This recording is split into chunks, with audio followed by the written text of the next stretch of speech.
पिछले कुछ टाइम में देखा गया है कि भारत जब भी किसी मिसाइल का टेस्ट करने वाला होता था या कोई इंपॉर्टेंट परीक्षण करने वाला होता था तो चीन अपने जासूसी जहाज श्रीलंका में भेज देता था ताकि भारत की जासूसी अच्छे से की जा सके। और इसको लेकर भारत अलग अलग समय पर अपनी आपत्ति श्रीलंका की सरकार से दर्ज करवा चुका है। और श्रीलंका पर चीन का इतना ज्यादा कर्जा है कि ये कहा जाने लगा था कि श्रीलंका की विदेश नीति चीन की राजधानी बीजिंग से तय होती है। श्रीलंका ने कर्ज के बदले अपना हम्बनटोटा बंदरगाह 99 साल की लीज पर चीन को दे दिया है और चीन इस बंदरगाह को भारत को काउंटर करने के लिए नौसैनिक अड्डा बनाना चाहता था, लेकिन भारत और अमेरिका के विरोध के कारण चीन इसे नौसैनिक अड्डा नहीं बना पा रहा था। इसलिए चीन श्रीलंका के अलग अलग बंदरगाहों पर रुककर अपनी जरूरतें पूरी कर रहा था। लेकिन अब भारत के दबाव के कारण श्रीलंका ने चीन के जासूसी जहाजों के आने पर 1 साल का प्रतिबंध लगा दिया था, जिससे भारत को थोड़ी राहत मिली थी। लेकिन लगता है भारत के पड़ोसी देश भारत को कभी खुश नहीं देखना चाहते। जैसे चीन को श्रीलंका ने मना किया,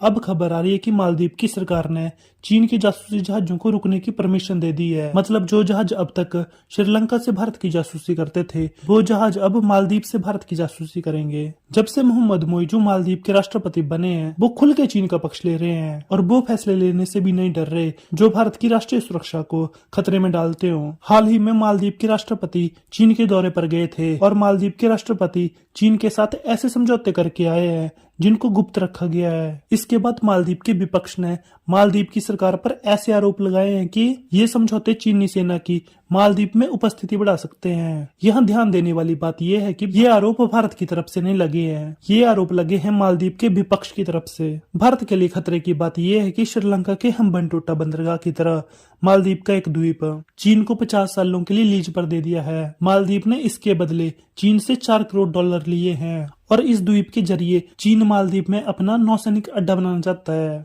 अब देखना ये दिलचस्प होगा कि श्रीलंका की तरह भारत मालदीव को रोकने में भी कामयाब रहता है या मालदीव के राष्ट्रपति चीन का पूरी तरह से सपोर्ट करते हुए चीन को नौसैनिक अड्डा बनाने देते हैं। तो भारत को हिंद महासागर में अब तक की सबसे बड़ी चुनौती का सामना करना पड़ेगा। बाकी आगे आने वाले टाइम में क्या होगा ये तो समय बताएगा। आई होप आपको वीडियो अच्छी लगी होगी। वीडियो देखने के लिए धन्यवाद।